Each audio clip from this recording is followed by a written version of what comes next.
এটা হচ্ছে ইসলামী মাহফিল।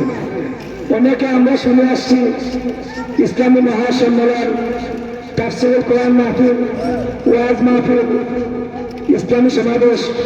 হঠাৎ করে আবার কোথ থেকে ইসলামী মাহফিল শুরু হয়ে গেল, কোথ থেকে আওয়াজ চলে আসছে, মাইকের আওয়াজ, ইসলামী মাহফিল, ইসলামী মাহফিল। ইসলাম শব্দের অর্থ হচ্ছে সংশোধন হওয়া, অর্থাৎ আমাদের জীবনে যত ভুল ত্রুটি আছে, আমাদের ভুলের ভিতরে কিছু প্রসিদ্ধ খাসলত আছে, চরিত্রহীনতা আছে, মিথ্যা কথা বলা, চুগলখড়ি করা, হিংসা করা, গীবত করা, কৃপণতা করা, এগুলো হচ্ছে মানুষের প্রসিদ্ধ খাসলত। হিংসা করা, অহংকার করা, এটা হচ্ছে প্রসিদ্ধ খাসলত। অন্য মানুষকে কথা দ্বারা আঘাত দেওয়া, মিথ্যা কথা বলা, এগুলো হচ্ছে প্রসিদ্ধ খাসলত।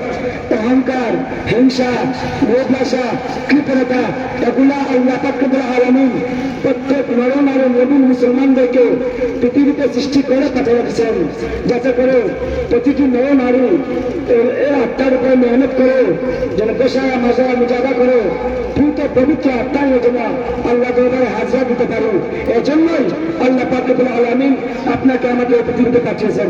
আল্লাহ বলেন, ইয়াউমা লা ইয়ানফাউ মালুন ওয়ালা বানুন ইল্লা মান আতাল্লাহা বিকলবিন সালিম।